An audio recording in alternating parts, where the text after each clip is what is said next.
This is Carolina Haints.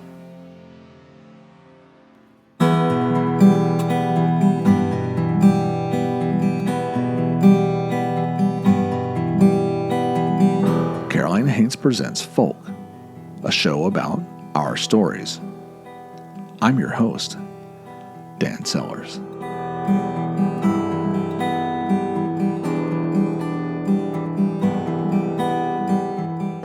I'm going to do something I've never done on Carolina Haints, and that's tell a story from my hometown. I'm from Anson County originally. If you're not familiar with it, I don't blame you. It's very small in population. It's nestled just to the west of the Pee Dee River, along the South Carolina border, and 2 counties east from Charlotte. Growing up, I was familiar with quite a few haunted places, but was never familiar with any local folklore tales. In fact, it wasn't until recent years that, as I was deep into research for Carolina Haints, that I came across this tale from fellow NC Storytelling Guild member J.A. Bolton.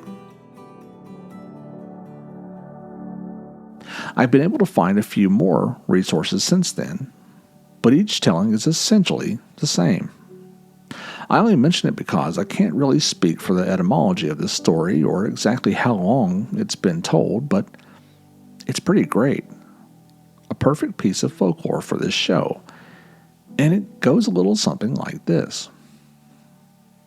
It was around the mid-18th century that folks began migrating to these parts, settling along the Pee Dee River.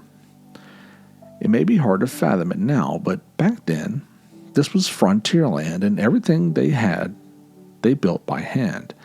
Everything they ate, they grew or raised. The wells, they dug. The cabins, they built. And after several years, a few cabins turned into a small community along the river. And for the most part, things were going well. These settlers lived peaceably, along with the Catawba tribe who inhabited the area. Folks were able to raise livestock, and families and homesteads were able to prosper. That is, until the Harveys moved in. That's when things started to change. You see, Old Man Harvey, feeble, old curmudgeon, and when their family established their own homestead, like everyone else from time to time, they might ask for a helping hand.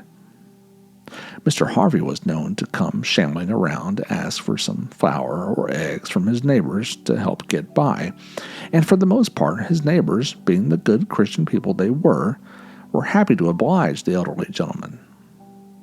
But over time, his requests became more frequent and more demanding. Some would say downright cumbersome and outrageous. Folks were growing a bit tired of Mr. Harvey's demands and were telling him off. And that's when things started getting strange and changing around the small community. Livestock began dying unexpectedly. Wells began drying up. The soil turned sour.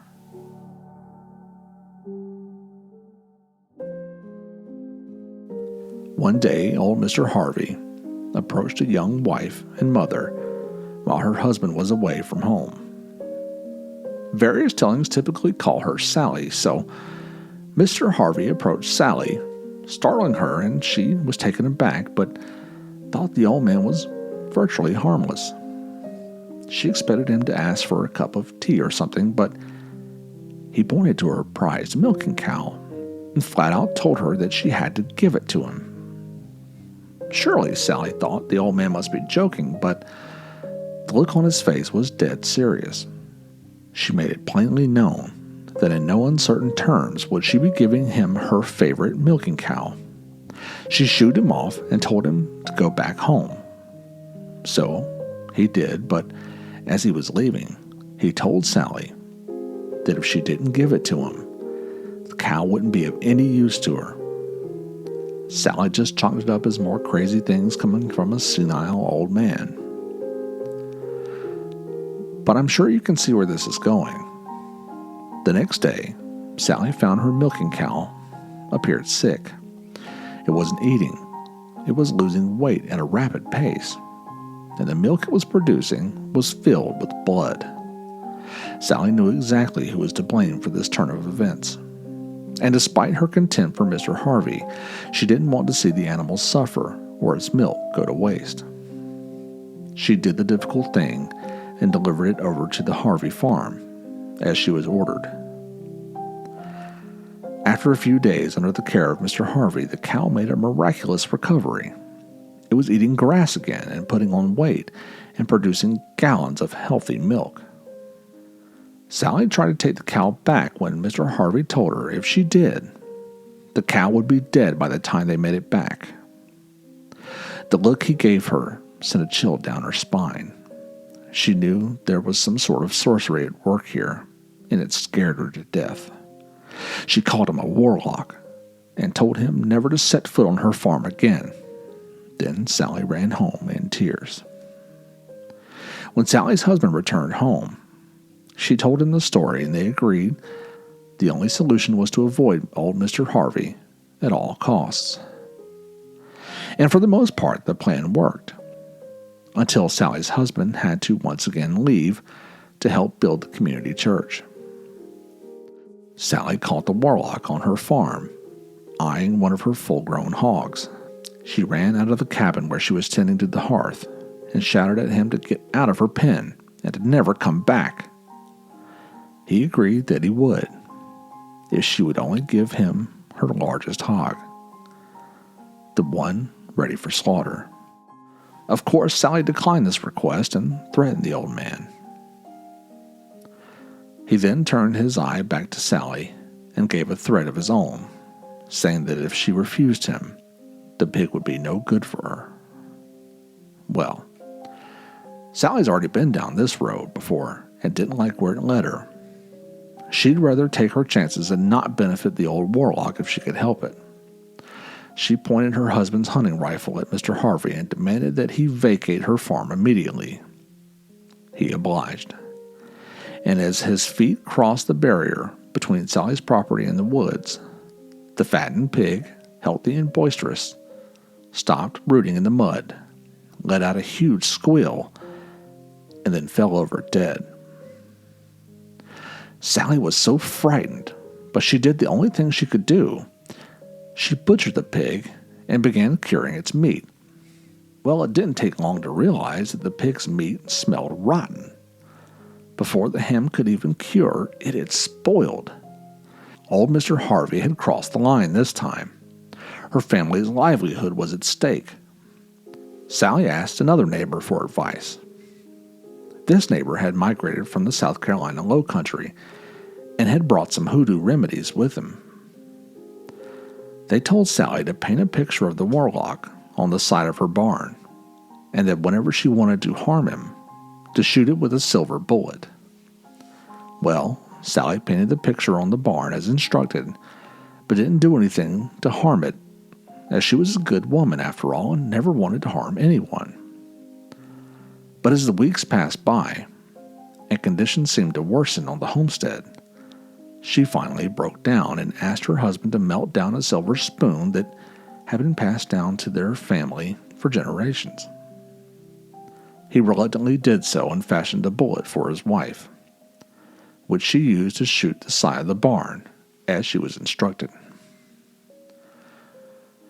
Well, it wasn't long after that word of the warlock's illness started getting around the community. Sally felt terrible for her actions. She rushed over to the Harvey's homestead to find out if it was true, and found multiple neighbors standing around old Mr. Harvey, who appeared to be on his deathbed. Sally thought to herself that she could simply wash off the visage of old Mr. Harvey she created and wash away the suffering she had caused. She rushed back home, but on her way, a great storm was brewing. Darkness descended upon the Pee Dee, and a great lightning bolt struck somewhere nearby, frightening Sally half to death. When she finally made it back home, she found that the lightning bolt had in fact struck her barn and burned it down to the ground, with a painting of the warlock along with it. Well, sensing he was close to death, Mr. Harvey told his family to bury him underneath an old oak tree by the river.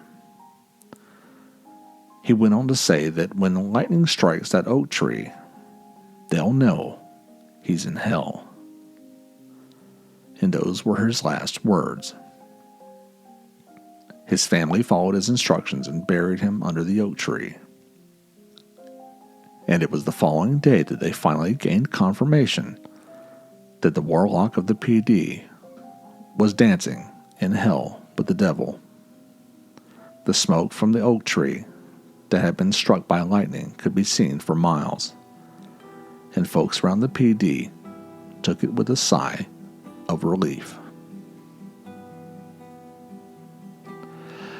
This episode was brought to you by Recap Productions and Carolina Haints Incorporated, a non-profit organization dedicated to promoting folklore storytelling throughout the Carolinas. You can find everything we're up to, including the Carolina Haints book, podcast episodes, and speaking engagements at our website, carolinahaints.com. We'll be back next week with a new episode. Tune in then to keep the tradition of oral storytelling alive.